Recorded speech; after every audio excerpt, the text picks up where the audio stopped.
Of course, Mike DeCourcy is the legendary scribe from the Sporting News, and you catch him on Fox Sports, college basketball coverage, Big Ten Network.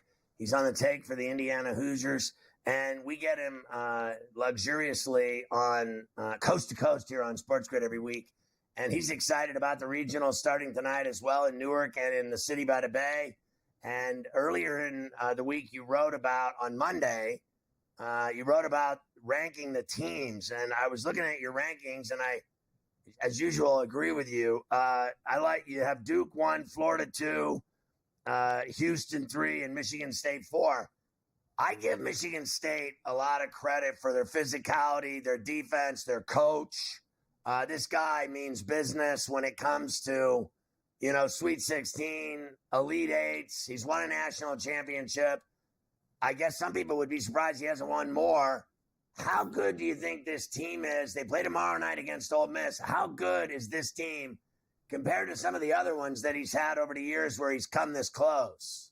Oh, I don't think this team is as good as 2000 or even 01.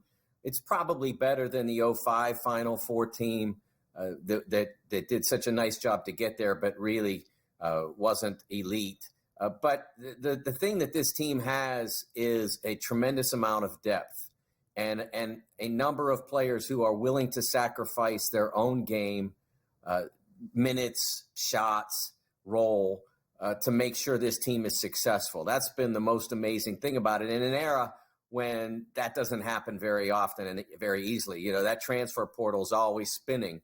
And so the idea that you would have basically 10 guys that only a few will play exceptional minutes and the rest will just fill a role on a given night, depending on what works, who's hot, how the opposition wants to play them, and other significant factors. I think that he's done a tremendous job with this group. It's not going to be easy for them, and they're going to have to play much. I don't know how much time we have for how many muches they're going to have to play better than they played in the first weekend. They were really poor for a lot of the game against Bryant, and they were not a whole lot better over the weekend. They have to execute better than they did in those two games. New Mexico really caused them problems. They didn't do a great job of staying in front of Donovan Dent. And if Nelly Jr. Joseph hadn't gotten into foul trouble for the Lobos, I'm not sure whether or not the Spartans could have won that game. They need all their guys to play better. And, okay, so Jace Richardson had a rough game. That's going to happen. But you're not winning these games at this level without Jace Richardson not only not having a rough game, but he has to be exceptional. So you have Auburn at 5, and they got a big game with Michigan tomorrow. The end of the season, they lost 3 of 4, but they looked pretty good the first weekend. How do you think they're going to do against the Wolverines? Well, it's an interesting matchup because there are very few teams that can go in against Michigan and say, you got 7+ center and a 7-foot forward who's a creator. Well, we don't have very many 7-foot creators out there, but we can match Janai Broome against him, and we can put Dylan Cardwell inside to cope with Vlad Golden, and we'll be fine. I mean, that's the prevailing theory going into the game for Auburn. But I think they have reason to believe that'll be enough to stop those two guys or to slow those two guys. It'll be a different challenge for Broome, and actually probably relative to the NBA, it's probably a pretty good challenge for him because he's going to have to show that he can cover a big guy who plays on the move, and that's what the NBA wants to see. I'm sure that's not what he's thinking about, but it certainly could be helpful to him if he were able to slow or shut Danny Wolf down. Danny Wolf is a really unusual player in college basketball. To be 7 foot, to be able to handle the basketball, to be able to create offensive opportunities out of pick and roll, out of various different sets. He's got so much that he can bring, and very few teams like Auburn have someone that looks like they can match with him. Yeah, I would agree with that. Now, you have Maryland at 6, and they're playing tonight against your 2, Florida, and a lot of people think the Gators can win it all, except the people that think Duke is going to win it all. Yeah, I think that Florida is, that's another team, honestly. And both of these teams are 2 more teams that I was not pleased with how they played on Saturday, or in both their cases was on Sunday. Neither team played well.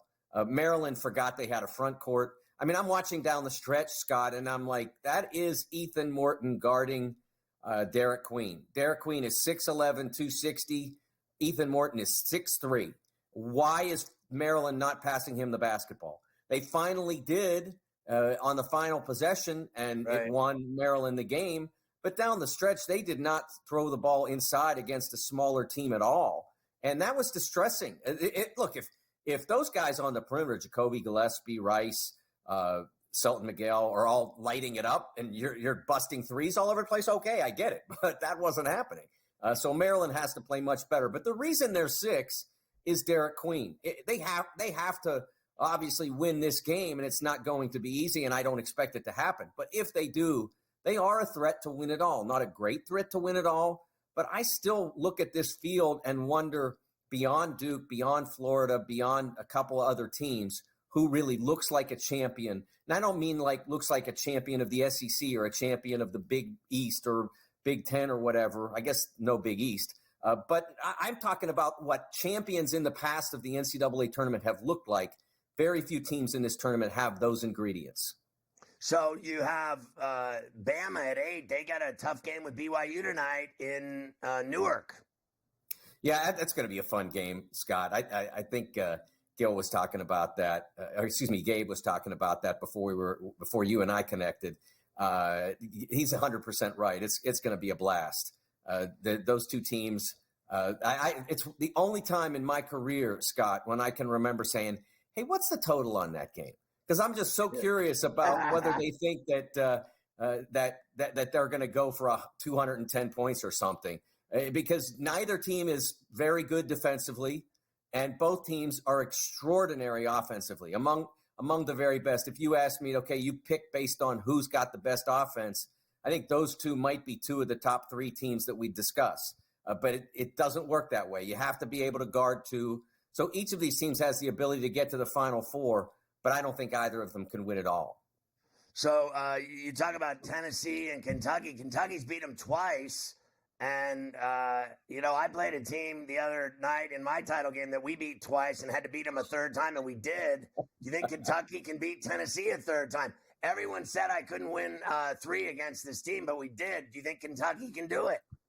The fascinating thing about this, Scott, is that Kentucky did it twice at much less than full strength, much farther away from full strength than they are now. Look, Jackson Robinson's not coming back. He's gone for the year. So they're not at full strength. But they're closer than they were in either of the first two, and they still got it done. And I think that makes it really interesting. The first time around, Lamont Butler did not play at all. Andrew Card played a minute, and that was the end of his night. The second time around, Carr was limited, and so was Butler. And now they both, at least entering the game, are as close to health as we're going to see them. Butler was able to go 30-plus minutes on the weekend and produce excellent numbers across the board. Carr didn't have such great numbers, but he was obviously a contributor, or Mark Pope wouldn't have played him 30-plus minutes. So it's a different team this time, and as it was the time before. And I don't think I've ever seen that, Scott. I don't think I've ever seen where 2 teams played 3 times and one of them had to play a different opponent each time. So you wrote about Cooper Flagg today, and do you think they'll handle Arizona? And how do you think Cal will do against Texas Tech? Yeah, I'm really proud of that story, Scott, and I hope people give it a read, comparing Carmelo Anthony's run in 2003 to what Cooper faces now. It's going to be a challenge. Arizona has excellent perimeter play. Caleb Love is playing the best basketball of his career, and that includes what happened in 2022. So it'll be hard, but I think they'll get through. And then I can't wait to see what Arkansas does defensively against Texas Tech. I think they'll bother them. Do they have enough offense on the Hog side to get it done?